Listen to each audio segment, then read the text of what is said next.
maraattuu siin jedha. Seexanni jireenya gaarii akka ittiin jiraanne barbaada waan ta'eef jechuudha. Waaqayyo eebbaa si eebbisuu barbaada, seexanni immoo si abaaruu barbaada. Jaroonni kun walitti faallaadha jechuudha. Waan hundumaarra kan caalu isa Waaqayyo siin jedhetu sii ta'a siin jechaan jira nama nana. Ameen. Eebbaaf nama waam. Abiraamii seera uumamaa boqonnaa 12 keessaa gaafa ilaaltanii lammii kee keessaa fira kee keessaa addaan na bahiitii gara iddoon si agarsiisuudha qii jedhe Waaqayyo gooftaan machaa Abiraamiin. Eebbifamuudhaaf ulaagaa guutuu qabda. Ulaagaati guutuu maalidha? Tokkoffaa irratti abboommii Waaqayyo eeguutu si gaafata. Isa Waaqayyo siin jedhe sana hojiirra oolchuutu si gaafata obboleettii nana obboleessa nana. Sagalee Waaqayyo seera keessa deebii boqonnaa 28 lakkoofsa 1 keessaa gaafa ilaaltanii sagalee Waaqayyo gooftaa keessanii gaarii gootanii yoo eeddan abboommii isaa isaanirra isin abboomus gaarii gootanii yoo eegdan Waaqayyo gooftaan keessan saba warra kaan gararraa isin oolchaa'edha. Ameen jettaa? Ameen. Kana jechuun Waaqayyo maal jechuudha isinitti fakkaate caaltanii argamtu jechuu barbaadeeti. Isin eegee miti mataadha malee jechuu isaati. Ameen jettaa hiite? Isin teellaa miti dura malee jechuu barbaadeeti Waaqayyo gooftaan machaa jalqaba maal gochuudha? Na ilaalime na ilaala namtu al takka ishee jalqaba gurrarraa dhufa dhaga'uudha ala sagalee Waaqayyo dhaga'uudha isa si lallabame sana dhaga'uudha isa ofii dubbifatte sana dhaga'uudha erga dhageesse immoo abboommii isaa eeguudha jechuudha haadhoo obboleessa obboleettii koo. Ameen. Kanadha ulaagaa Waaqayyo sirraa barbaadus abboommii isaa eeguudha sagalee isaa immoo dhaggeeffattee hojiirra oolchuudha jechuudha. Haaleluyyaa. Ameen. Seexanni gaa yeroo tokko namni sagalee Waaqayyoo akka inni abboommii isaa eegee hojiirra kan oolchinedha hojiinsaa jechuudha dalagaansaa seexanaa yeroo hundumaa jechuudha. Kanaatiifi Abiraam eebbifamuudhaaf ulaagaa guutuu qaba. Ulaagaa Abiraam guutuu iddoo Waaqayyo isatti dubbate sanaa ba'uudhaa qaba. Ameen, ameen, ameen, ameen. Bakka Waaqa isatti dubbate baay'inaan ba'uudhaa qaba. Erga Abiraam ba'e, Abiraam seera Waaqayyoof heera Waaqayyoo dhaga'ee Waaqayyoodhaaf addaan ba'e. Erga Waaqayyo Abiraam Waaqayyoof erga addaan ba'e booda Looxis duukaa ba'e. Yeroo baay'een dubbachuu jaalladha buloota koo hafuuraa warra kakuu qabu kan danqu warra kakuu hin qabnedha. Warra sagalee qabu kan danqu warra sagalee hin qabnedha. Warra ergaa qabu kan danqu warra ergaa hin qabnedha. Ati garuu ergaa waan qabduuf, ati garuu kakuu waan qabduuf, ati garuu mul'ata waan qabduuf, ati garuu sagalee waan qabduuf warra sagalee hin qabneef warra ergaa hin qabne dhaggeeffatanii siin jedhe Waaqayyo. Ameen. Al takka ishee sagalee keessan banaame wanta dukkoo dubbatu bana tokko lama sadii isas ila inni Waaqayyo naan jedhe naa ta'a jedhame. Inni Waaqayyo naan jedhe naaf ta'a. Ameen. Jedha dabalaa inni Waaqayyo naan jedhe naaf ta'a jedha. Inni Waaqayyo naan jedhe naaf ta'a. Ameen. Ayyee. Ila Abiraam kakuu qaba.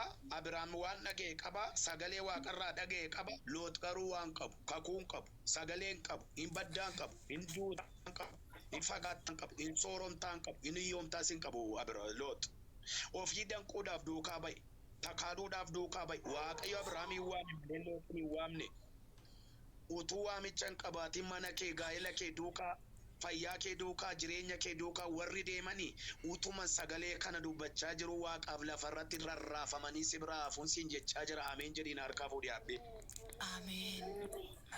Abiraam ba'eera Lootis duukaa ba'eera. Abiraamiif Looxiin gargar baasuudhaaf yookaas immoo Abiraamilla Looxiin adda baasuudhaaf Waaqayyo gooftaan machaa hojjetoota Looxiidhaaf hojjetoota Abiraamiin walitti naqe. Waaqayyo galgala kana diinota kee walitti aanafu malee. Ameen. Hallelujah. Hallelujah. Utuu wal falmaa wal takaraakaraa jiranii wayyootu dhaga'ame, uutu dhaga'ame, caacataatu dhaga'ame. Hallelujah. Yesus. Ameen. Gargaaruu gaafa barbaadu harka si qabuu gaafa barbaadu Waaqayyo gooftaan machaa mana diina kee irratti goolii kaasaan siin jechaa jira nama nana. Ameen. Hallelujah. Kanaatiif gaafa dhaqanii hojjetoota kaleessa maaddii tokkorraa nyaatan warra laga bishaan tokko baafatan isaantu waltumaa wal jira. Abiraam akkana jedhe maajii wal nyaanna maaliif wal dhibbifna bakka barbaadde filadhuutti hin jedhe. Abiraam lafa onaa lafa dakee filate. Loot immoo lafa bareedaa filate. Abiraam ergaa lafa dakee sanarra ga'e bishaan haaraatu keessaa burqe. Har'a galgala kana maqaa Yesuus hojjetaa Waaqayyo Waaqa jiraataadhaani lafa miilli kee irra jete eebba bara baraa godhee sii kenneeraan siin jedhe ani immoo Ameen. Ameen. Maqaa Yesuus.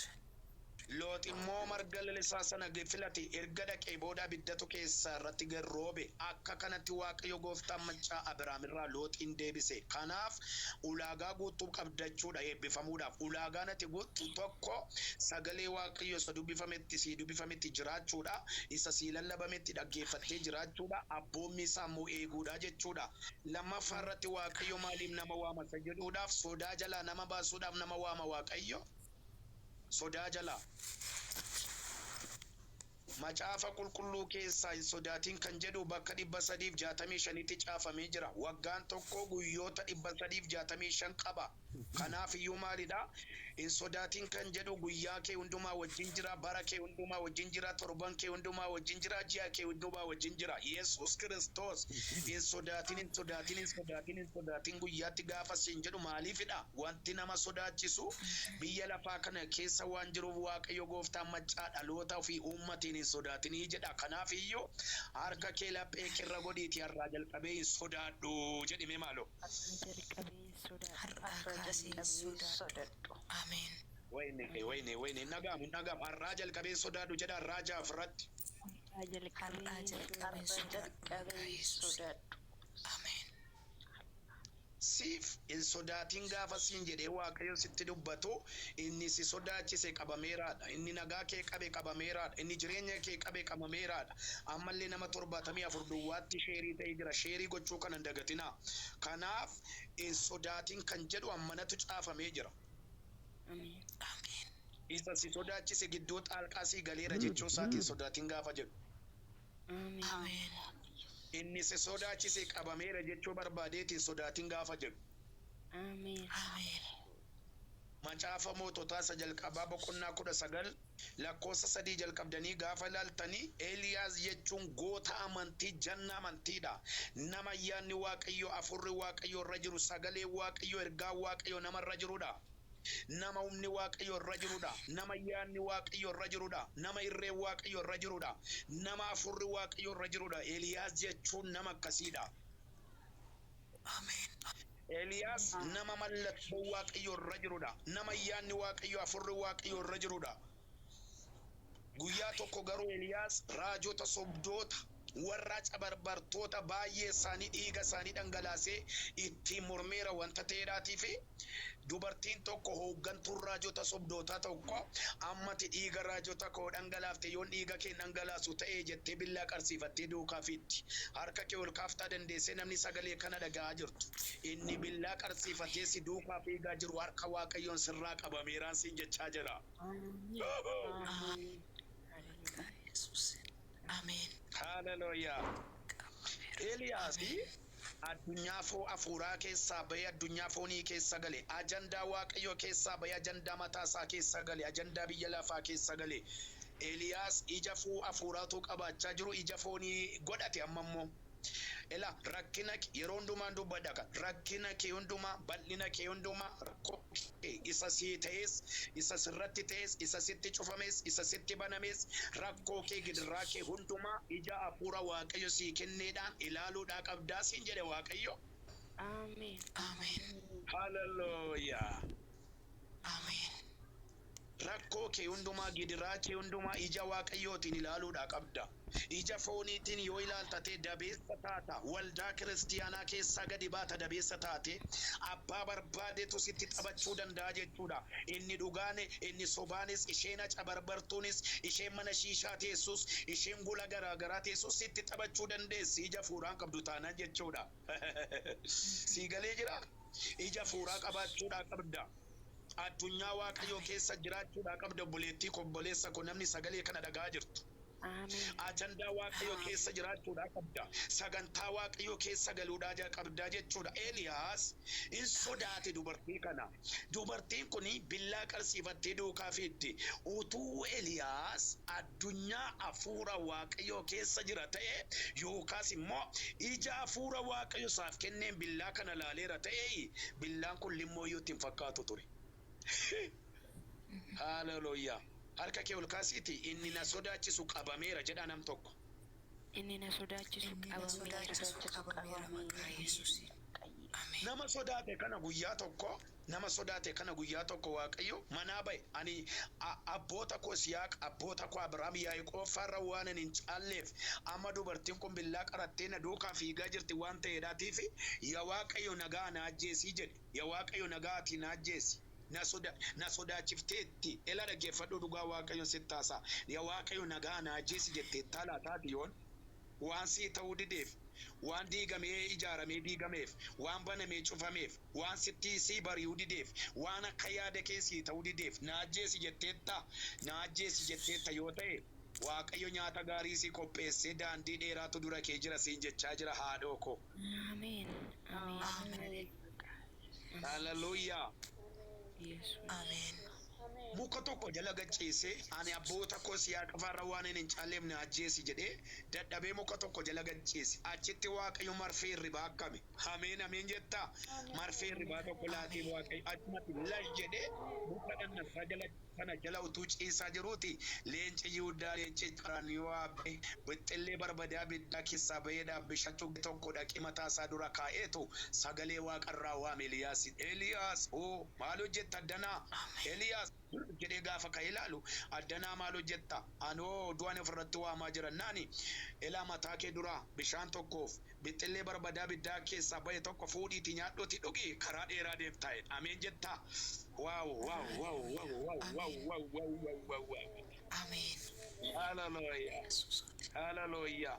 Amen. Nama waaqayyo waamedha Eliyaas jechuun nama waaqayyo waametu abdii kutate nama waaqayyo waametu ofirra gattaa'e nama waaqayyo waametu addunyaa waaqayyo keessaa bahe nama waaqayyo waametu ajandaa biyya lafaa keessa gale nama waaqayyo waametu sodaa keessa gale ani waaqayyo waamamee jedhame maaloo Ani waaqayyoon waamameera.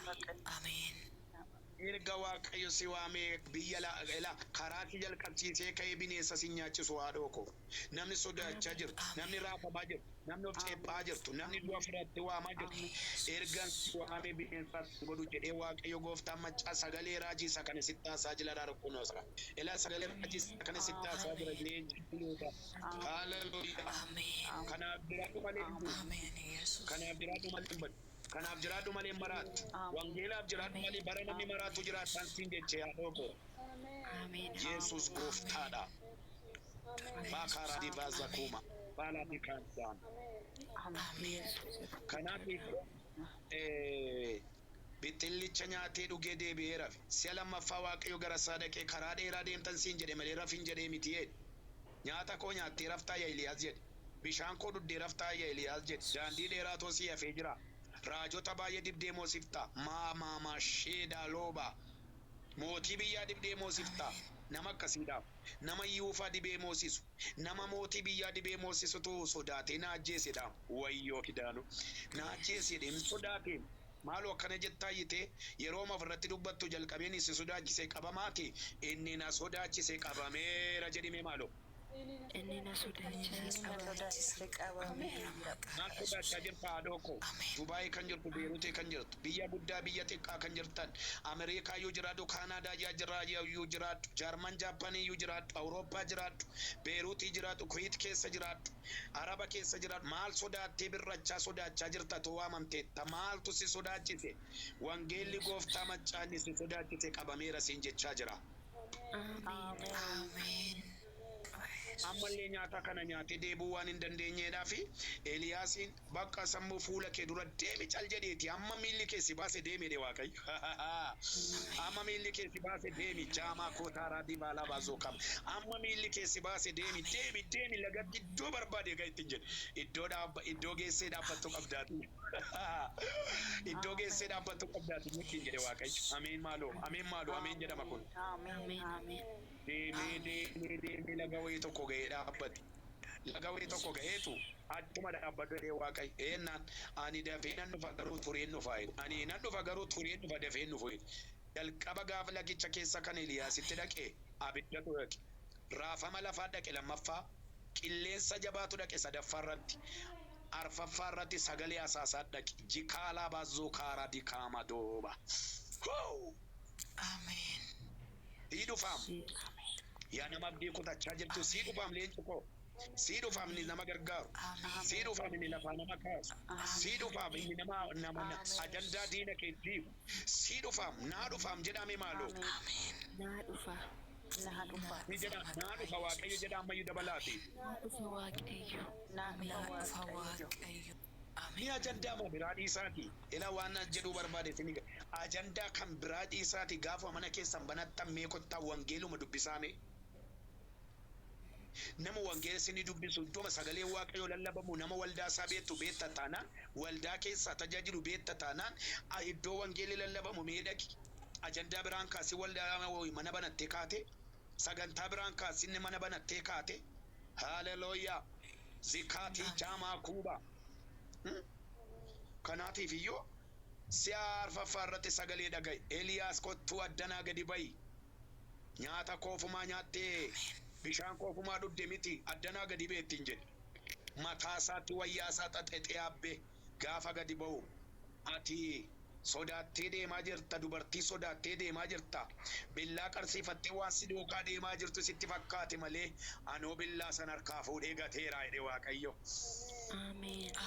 Ameen. Warri billaa qarsiifatanii si duukaa fiigaa jiran suni billaan isaanii harkaa fuudhameera hin sodaatin jedhe Waaqayyo. Seexanaadhaaf eebbaa si eebbisuu barbaada, seexanni immoo si abaaruu barbaada. Jaroonni kun walitti faallaadha jechuudha. Waan hundumaarraa kan caalu isa Waaqayyo siin jedhetu sii ta'a siin jechaan jira nama nana. Ameen. Eebbaaf nama waam. Abiraamii seera uumamaa boqonnaa 12 keessaa gaafa ilaaltani lammii kee keessaa fira kee keessaa addaan na ba'iitii gara iddoon si agarsiisuu dhaqii jedhe Waaqayyo gooftaan machaa Abiraamiin. Eebbifamuudhaaf ulaagaa guutuu qabda. Ulaagaati guutuu maalidha? Tokkoffaa irratti abboommii Waaqayyo eeguutu si gaafata. Isa Waaqayyo siin jedhe sana hojiirra oolchuutu si gaafata obboleettii nana obboleessa nana. Sagalee Waaqayyo seera keessa deebii boqonnaa 28 lakkoofsa 1 keessaa gaafa ilaaltanii sagalee Waaqayyo gooftaa keessanii gaarii gootanii yoo eegdan abboommii isaa isaanirra isin abboomus gaarii gootanii yoo eegdan Waaqayyo gooftaan keessan saba warra kaan gararraa isin oolchaa'edha. Ameen jettaa?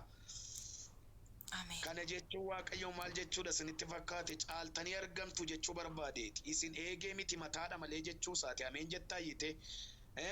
Isin teellaa miti dura malee jechuu barbaadeeti Waaqayyo gooftaan machaa jalqaba maal gochuudha? Na ilaalime na ilaala namtu al takka ishee jalqaba gurrarraa dhufa dhaga'uudha. Ala sagalee Waaqayyo dhaga'uudha. Isa si lallabame sana dhaga'uudha. Isa ofii dubbifatte sana dhaga'uudha. Erga dhageesse immoo abboommii isaa eeguudha jechuudha. Haadhoo obboleessa obboleettii koo. Ameen. Kanadha ulaagaa Waaqayyo sirraa barbaadus abboommii isaa eeguudha. Sagalee isaa immoo dhaggeeffattee hojiirra oolchuudha jechuudha. Haaleluyyaa. Ameen. Seexanni gaa yeroo tokko namni sagalee Waaqayyoo akka inni abboommii isaa eegee hojiirra kan oolchinedha. Hojiinsaa jechuudha. Dalagaansaa seexanaa yeroo hundumaa jechuudha. Kanaatiifi Abiraam eebbifamuudhaaf ulaagaa guutuu qaba. Ulaagaa Abiraam guutuu iddoo Waaqayyo isatti dubbate sanaa ba'uudhaa qaba. Ameen, ameen, ameen, ameen. Bakka Waaqa isatti dubbate ba'ennaan ba'uudhaa qaba. Erga Abiraam ba'e Abiraam seera Waaqayyoof heera Waaqayyoo dhaga'ee Waaqayyoodhaaf addaan ba'e. Erga Waaqayyo Abiraam Waaqayyoof erga addaan ba'e booda Looxis duukaa ba'e. Yeroo baay'een dubbachuu jaalladha buloota koo hafuuraa warra kakuu qabu kan danqu warra kakuu hin qabnedha. Warra sagalee qabu kan danqu warra sagalee hin qabnedha. Warra ergaa qabu kan danqu warra ergaa hin qabnedha. Ati garuu ergaa waan qabduuf, ati garuu kakuu waan qabduuf, ati garuu mul'ata waan qabduuf, ati garuu sagalee waan qabduuf warra sagalee hin qabneef warra ergaa hin qabne dhaggeeffatanii siin jedhe Waaqayyo. Ameen. Al takka ishee sagalee keessan banaame wanta tokko dubbatu bana tokko lama sadii isas ila inni Waaqayyo naan jedhe naa ta'a jedhame. Inni Waaqayyo naan jedhe naaf ta'a. Ameen. Jedha dabalaa inni Waaqayyo naan jedhe naaf ta'a jedha. Inni Waaqayyo naan jedhe naaf ta'a. Ameen. Ayyee. Ila Abiraam kakuu qaba. Abiraam waan dhaga'e qaba. Sagalee Waaqarraa dhaga'e qaba. Loot garuu waan qabu. Kakuun qabu. Sagaleen qabu. Hin baddaan qabu. Hin duutaan qabu.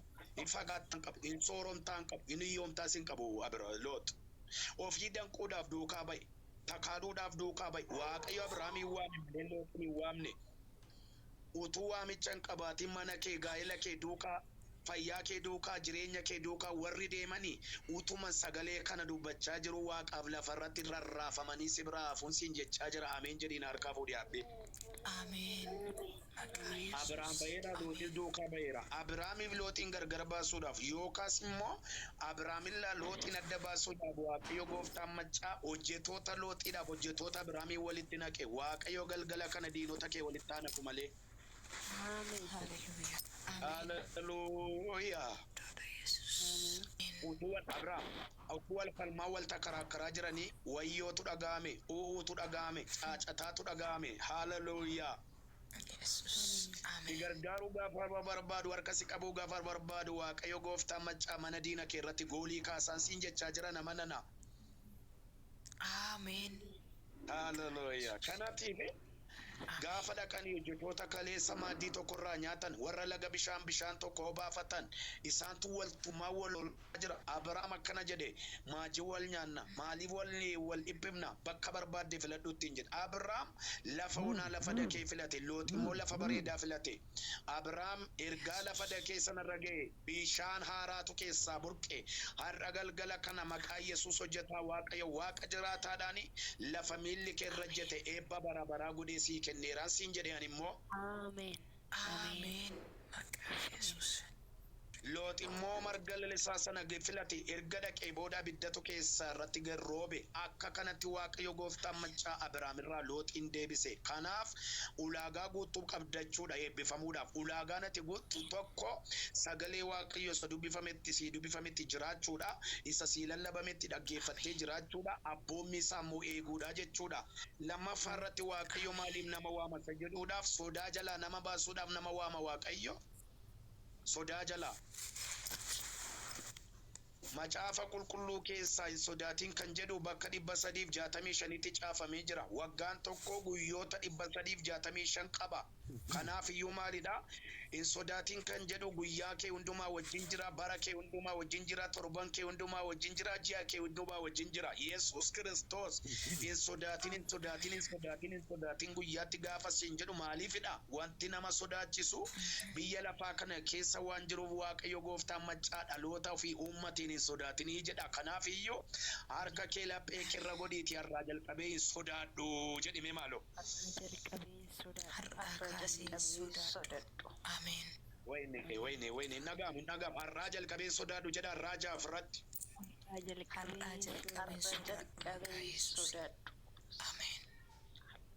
Siif hin sodaatin gaafa siin jedhee Waaqayyo sitti dubbatu inni si sodaachise qabameeraadha. Inni nagaa kee qabe qabameeraadha. Inni jireenya kee qabe qabameeraadha. Ammallee nama 74 duwwaatti sheerii ta'ee jira. Sheerii gochuu kana hin dagatinaa. Kanaaf hin sodaatin kan jedhu ammanatu caafamee jira. Ameen. Isa si sodaachise gidduu xaalqaa sii galeera jechuu isaatiin sodaatin gaafa jedhu. Ameen. Inni si sodaachise qabameera jechuu barbaadeetiin sodaatin gaafa jedhu. Ameen. Ameen. Macaafa moototaa isa jalqabaa boqonnaa 19 lakkoofsa 3 jalqabdanii gaafa ilaaltanii Eeliyaas jechuun goota amantii janna amantiidha. Nama ayyaanni Waaqayyo afurri Waaqayyo irra jiru sagalee Waaqayyo ergaa Waaqayyo namarra jirudha. Nama humni Waaqayyo irra jirudha. Nama ayyaanni Waaqayyo irra jirudha. Nama irreen Waaqayyo irra jirudha. Nama afurri Waaqayyo irra jirudha. Eeliyaas jechuun nama akkasiidha. Ameen. Eeliyaas nama mallattoo Waaqayyo irra jirudha. Nama ayyaanni Waaqayyo afurri Waaqayyo irra jirudha. Guyyaa tokko garuu Eeliyaas raajota sobdoota warra cabarbartoota baay'ee isaanii dhiiga isaanii dhangalaasee itti mormeera wanta ta'eedhaatii fi dubartiin tokko hooggantuun raajota sobdootaa tokko ammati dhiiga raajota koo dhangalaafte yoon dhiiga kee dhangalaasu ta'ee jettee billaa qarsiifattee duukaa fitti. Harka kee ol kaaftaa dandeessee namni sagalee kana dhaga'aa jirtu. Inni billaa qarsiifatee si duukaa fiigaa jiru harka Waaqayyoon sirraa qabameeraan siin jechaa jira. Yesus. Ameen. Hallelujah. Eeliyaasi addunyaa afuuraa keessaa bahee addunyaa foonii keessa gale. Ajandaa Waaqayyoo keessaa bahee ajandaa mataasaa keessa gale. Ajandaa biyya lafaa keessa gale. Eeliyaas ija afuuraatu qabaachaa jiru. Ija foonii godhate amma immoo. Ela rakkina yeroo hundumaan dubbadha kan rakkina kee hundumaa bal'ina kee hundumaa rakkoo kee isa sii ta'es isa sirratti ta'es isa sitti cufames isa sitti banames rakkoo kee gidiraa kee hundumaa ija hafuura Waaqayyo sii kenneedhaan ilaaluudhaa qabdaa siin jedhe Waaqayyo. Amen. Amen. Hallelujah. Amen. Rakkoo kee hundumaa gidiraa kee hundumaa ija Waaqayyootiin ilaaluudhaa qabda. Ija fooniitiin yoo ilaaltate dabeessa taata. Waldaa kiristiyaanaa keessaa gadi baata dabeessa taate. Abbaa barbaadetu sitti taphachuu danda'a jechuudha. Inni dhugaane, inni sobaanis, isheen cabarbartuunis, isheen mana shiishaa teessus, isheen gula garaagaraa teessus sitti taphachuu dandeessi. Ija fuuraan qabdu taanaan jechuudha. Sii galee jira? Ija fuuraa qabaachuudhaa qabda. Addunyaa Waaqayyoo keessa jiraachuudhaa qabda obboleettii obboleessa koo namni sagalee kana dhagaa jirtu. Amen. Ajandaa Waaqayyoo keessa jiraachuudhaa qabda. Sagantaa Waaqayyoo keessa galuudhaa qabdaa jechuudha. Eeliyaas in sodaate dubartii kana. Dubartiin kun billaa qarsiifattee duukaa fiidde. Utuu Eeliyaas addunyaa hafuura Waaqayyoo keessa jira ta'e yookaas immoo ija hafuura Waaqayyo isaaf kenneen billaa kana laaleera ta'e billaan kun limmooyyuutti hin fakkaatu ture. Hallelujah. Harka kee ol kaasiiti inni na sodaachisu qabameera jedha nam tokko. Inni na sodaachisu qabameera maqaa Yesuusiin. Amen. Nama sodaate kana guyyaa tokko Waaqayyo manaa bahe ani abboota koo Yisihaaq abboota koo Abrahaam Yaaqoob farra waan hin caalleef xanaadhaaf jechi Waaqayyo walitti faallaa waan ta'eedhaatiif hin guddatas Waaqayyo gaafa siin jedhu